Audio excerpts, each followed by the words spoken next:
I think the thing that I'm starting to focus more on is recognizing everybody has different goals, and I always start any engagement, any conversation, like, what are you trying to accomplish?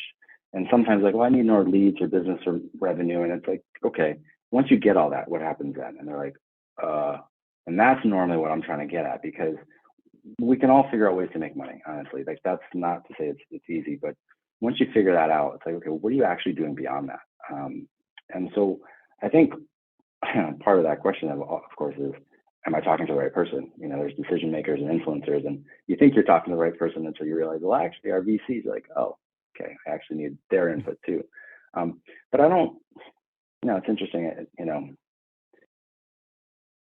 I don't want everything to be focused on goals. You know what I mean? Like monetary goals and growth and things like that, because growth I'm good with, but I think part of, at least for me, one of the things that I took away from COVID was a recognition, like, our time is limited on this earth. What are we doing? Are we having fun? Are we making space and time for the things that actually Yes. matter? Or am I just constantly running to the next thing? Like, we're getting a promotion, getting more money, buying a bigger house, like that constant chug, chug, chug for more. And it's like, when do you stop and enjoy it? And the narrative currently, at least in the West or in America, is you go to school, get a job, buy a house, retire at 65, and hope you have all your wits about you and all your joints still intact, and have fun then. It's like, I'm not like that's I'm on my way out then. Why don't I have some fun in the meantime? So that's something my wife and I have been focused more on, which is, not thinking about retirement, but like living our life now. If we take 6 months here and take our kids, or when we have kids, take them around and enjoy life throughout our careers, not just at the end. So That's I beautiful. never asked you about that. What are your thoughts around that? Well, I have thoughts around that, and thanks for asking. Um, I didn't consider things like that for a long time. I think earlier I said, hey, I was a hippie. I was like this laid back, kind of go with the flow, surfer, all that stuff, right? And then I I had almost someone else's dream, like the dream you're supposed to live, of the corporate world, and just like make money to make money, have a startup to launch it, and now, like, I've become, I hate to say it, but judgmental of that mentality, even though I possessed it.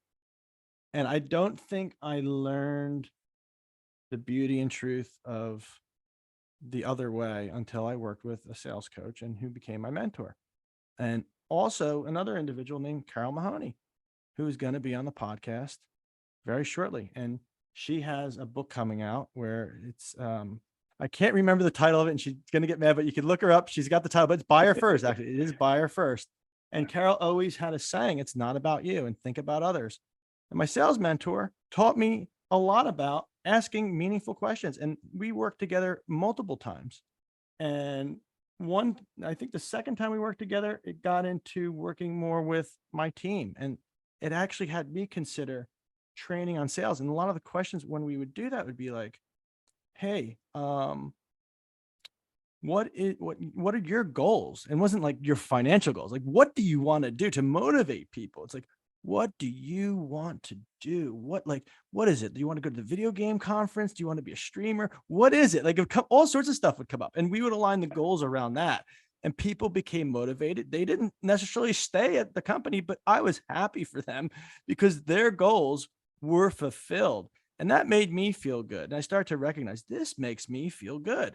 Now, is that going to be to build the next HubSpot? Hell no, but I don't want to do that, because I don't know if that is a good long-term goal for a lot of the people I'm around, to be at some big company. And like you said, a lot of HubSpotters did leave, and that's great at HubSpot. I always maybe don't like that because I love to have selfishly this group of original people there forever, Yeah. because they're awesome. But for them, it's great because now we have relationships outside of it. And that, being around that company has taught me a lot. But in that mentorship and learning on how to ask questions, even of the prospects and people you deal with, like, well, why are you doing this? And they're like, well, I want to make this much more money next year. It's like, okay, what happens then?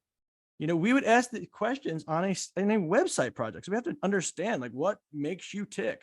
Why do you want to change your website? I want to make more money. Okay, why do you want more money?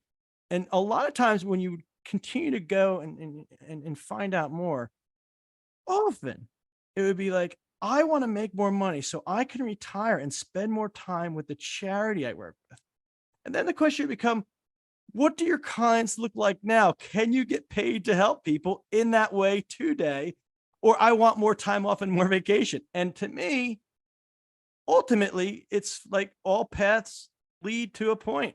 And it's a great question you asked. That is actually why I'm excited to do OnSolos and work with solos, because I believe that a lot of people could be in similar situations chasing the wrong dream. And I was there a couple times in the corporate world. I said I got to the top of the ladder. I didn't like the view very early. And with the startup, I was chasing a false startup dream. No one was going to buy my company. It wasn't a kind of company that anyone would buy. And I'm here pounding away for what? So you can have those, what are you going to do when fulfillments in the here and now? Like, I always want to do podcasting. You and I had talked for years.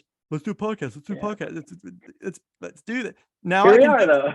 We're doing it. Yeah. We're actually doing it. It's like, oh, I love it. I would love to play tennis during the day. You're doing it. So for those reasons, those are my thoughts on it. And I've seen a lot of people do it successfully, and you're one of them. And there's going to be plenty more we're going to talk to.